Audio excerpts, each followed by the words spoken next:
টাঙ্গাইলে যমুনা ও ঝিনাই নদীর পানি সামান্য কমলেও বাড়ছে অন্যান্য নদ নদীর পানি। ফলে জেলায় সার্বিক বন্যা পরিস্থিতি অপরিবর্তিত রয়েছে। গেল 24 ঘন্টায় যমুনা নদীর পানি 3 সেন্টিমিটার কমে বিপদসীমার 33 সেন্টিমিটার উপর দিয়ে, ঝিনাই নদীর পানি 3 সেন্টিমিটার কমে বিপদসীমার 97 সেন্টিমিটার উপর দিয়ে ও ধলেশ্বরী নদীর পানি 5 সেন্টিমিটার বেড়ে বিপদসীমার 24 সেন্টিমিটার উপর দিয়ে প্রবাহিত হচ্ছে।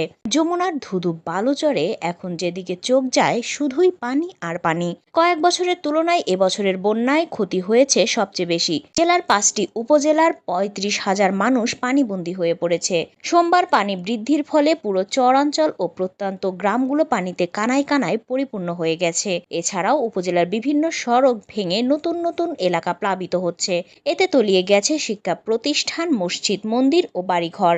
অন্যদিকে জেলার 5টি উপজেলার 4,066 হেক্টর জমির পাট, আউশ, তিল ও